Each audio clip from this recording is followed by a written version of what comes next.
प्रश्न 16। दंड के क्या औचित्य हैं? इसका उत्तर है दंड का औचित्य।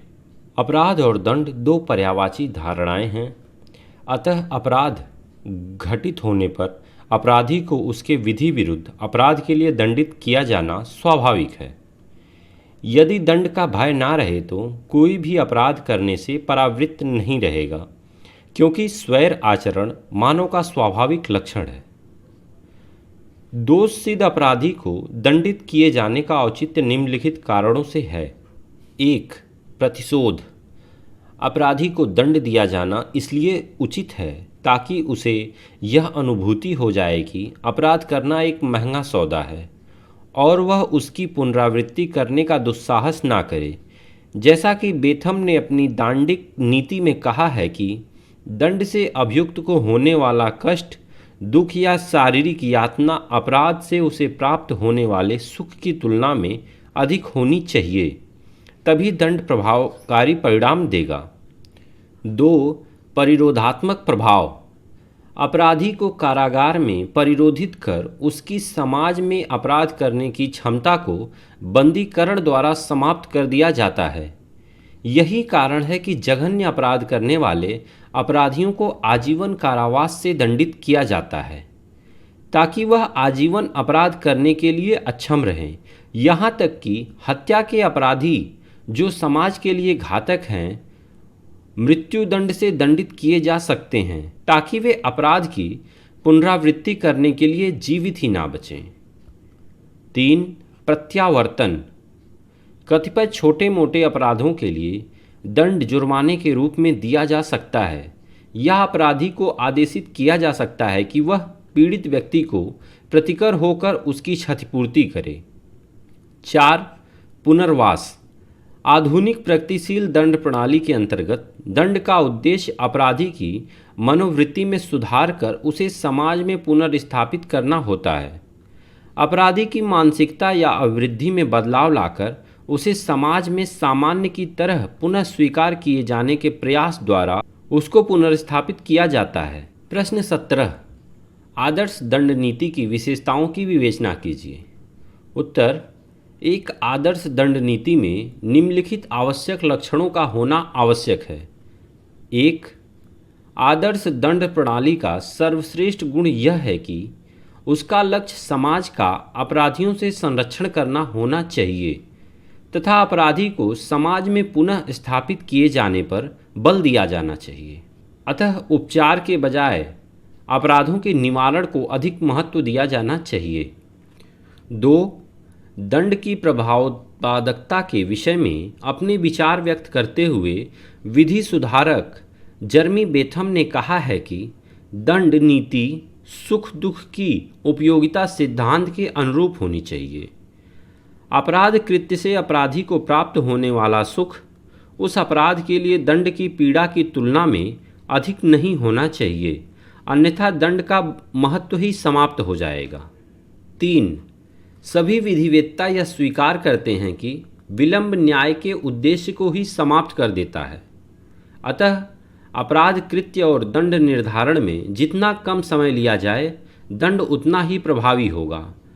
दुर्भाग्य से वर्तमान भारतीय दंड व्यवस्था में इस महत्वपूर्ण सिद्धांत की अवहेलना की जा रही है, जिसके कारण पक्षकारों को न्यायालय से न्याय मिलने की बजाय कष्ट और परेशानी ही अधिक हो रही है और न्यायिक संस्थाओं के प्रति जनता का विश्वास समाप्त होता जा रहा है। 4. दंड का कुछ मानव आचरण के प्रति समाज की नापसंदगी का प्रतीक माना गया है तथा इसकी शास्ति के कारण लोग ऐसे आपराधिक आचरण से परावृत्त रहने के लिए बाध्य होते हैं। 5. अनुभव ने यह सिद्ध कर दिया है कि एक समान अपराध के लिए एक सी दंड नीति विशेष परिणामकारी सिद्ध नहीं होती। इसलिए नौ अपराधियों या प्रथमतः अपराध करने वाले व्यक्तियों, बाल अपराधियों तथा परिस्थितिवश अपराध करने वाले व्यक्तियों को घोर आदतन अपराधियों से भिन्न दंड दिया जाना उचित है। वस्तुतः दंड का निर्धारण अपराधी की आयु, लिंग, बौद्धिक क्षमता, मनोदशा, सामाजिक परिस्थिति आदि के अनुसार किया जाना चाहिए। 6. दंड का उद्देश्य अपराधी में सुधार करना होना चाहिए तथा व्यक्तिकरण को इसके साधन के रूप में अपनाया जाना चाहिए। इस हेतु किसी एक विशेष दंड के सिद्धांत का अनुसरण करना उचित नहीं होगा, बल्कि यथासंभव सुधार, जहां आवश्यक हो वहां निरोध या कारावास तथा अत्यंत गंभीर मामलों में प्रतिरोधात्मक दंड दिए जाने की नीति अपनाया जाना श्रेयकर होगा। दूसरे शब्दों में, एक आदर्श दंड पद्धति में दंड के विभिन्न सिद्धांतों की आवश्यकता के अनुसार सम्मिश्रण होना आवश्यक है। प्रश्न 18, दंड के प्रतिशोधात्मक सिद्धांत को संक्षिप्त रूप से समझाइए। उत्तर, दंड के प्रतिशोधात्मक सिद्धांत, जहां एक ओर प्रतिरोधात्मक सिद्धांत को सामाजिक सुरक्षा को सुनिश्चित कर साधन माना गया था, वहीं पर दूसरी ओर दंड के प्रतिशोधात्मक सिद्धांत को स्वयं एक अंतिम लक्ष्य के रूप में निरूपित किया गया है। डॉक्टर पीके सेन के अनुसार प्रतिशोधात्मक सिद्धांत का मूल आधार यह है कि बुराई का प्रतिशोध बुराई से लेना चाहिए। अतः इस सिद्धांत के पीछे प्रतिशोध की भावना प्रबल थी। अतः अपराधी को दिए जाने वाले दंड की पीड़ा उसके द्वारा किए गए अपराध कृत्य से प्राप्त होने वाले सुख से कहीं अधिक होनी चाहिए, ताकि दंड प्रभावी हो सके। इस प्रकार दंड के प्रतिशोधात्मक सिद्धांत के समर्थकों ने दंड का अपराधी के अपराध कृत्य के प्रति समाज का निर्नुमोदन माना है। सर वाल्टर के अनुसार प्रतिशोधात्मक दंड के अंतर्गत इस बात का विशेष जोर दिया गया है कि अपराधी को अपने दुष्कृत्यों का फल मिलना ही चाहिए।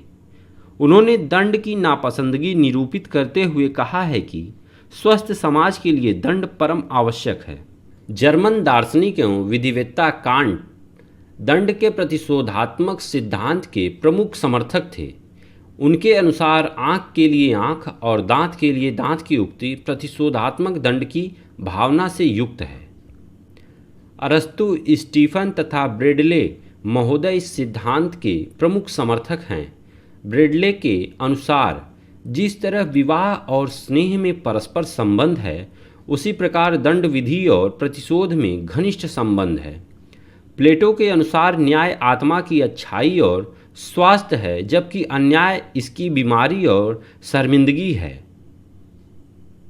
परंतु इस विचार की आलोचना हुई, क्योंकि अपराधी द्वारा अपने अपराध का दंड भोग लिए जाने के पश्चात निर्दोषिता की स्थिति में आ जाने के कारण वह समझने लगता है कि उसने जो अपराध किया था उसका तो दंड वह भुगत चुका है। अतः अब पुनः अपराध करने के लिए वह पूरी तरह से स्वतंत्र है। प्रश्न 19, अपराध शास्त्र एवं दंड शास्त्र के बीच संबंधों की विवेचना कीजिए। उत्तर, अपराध शास्त्र अपराध विज्ञान की वह शाखा है जो अपराध तथा आपराधिक आचरणों से संबंधित है। इसके अंतर्गत अपराध के कारणों तथा उसके निवारण का विवेचन रहता है। दंड शास्त्र के अंतर्गत अपराधियों की अभिरक्षा, उनके उपचार तथा उन पर नियंत्रण भी विभिन्न पद्धतियों का अध्ययन किया जाता है। अपराध शास्त्र तथा दंड शास्त्र इन दोनों शाखाओं द्वारा निर्धारित दंड नीतियों को दंड विधि के माध्यम से लागू किया जाता है। दूसरे शब्दों में, दंड नीति को दंड विधि द्वारा क्रियान्वित किया जाता है। इसमें संदेह नहीं कि अपराध शास्त्र, दंड शास्त्र और दंड विधि में इतना घनिष्ठ संबंध है कि इन्हें एक दूसरे से पृथक नहीं रखा जा सकता। दंड के निर्धारण का आधार मुख्यतः अपराधी की प्रकृति तथा कारणों पर निर्भर करता है, जिसका प्रवर्तन दंड विधि के माध्यम से किया जाता है। इसीलिए प्रोफेसर सेलिन ने कहा है कि अपराध शास्त्र का उद्देश्य विधि निर्माण, विधि की अवज्ञा तथा उल्लंघन के दुष्परिणामों का विधि की प्रभावशीलता की दृष्टि से क्रमबद्ध अध्ययन करना है तथा साथ ही यह देखना है कि दंड विधि अपराधों पर नियंत्रण करने में कहाँ तक सफल रही है।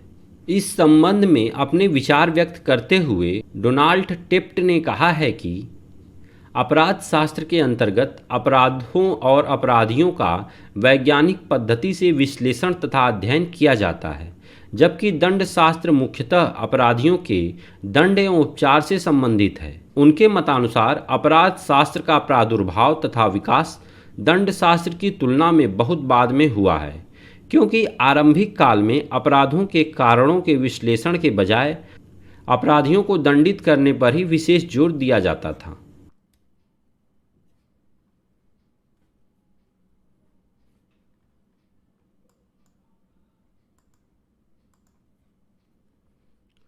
प्रश्न 20 आत्महत्या। मृत्युदंड के संदर्भ में ही भारतीय दंड संहिता की धारा 309 के अंतर्गत आत्महत्या के प्रयास के अपराध के बारे में बताया गया है।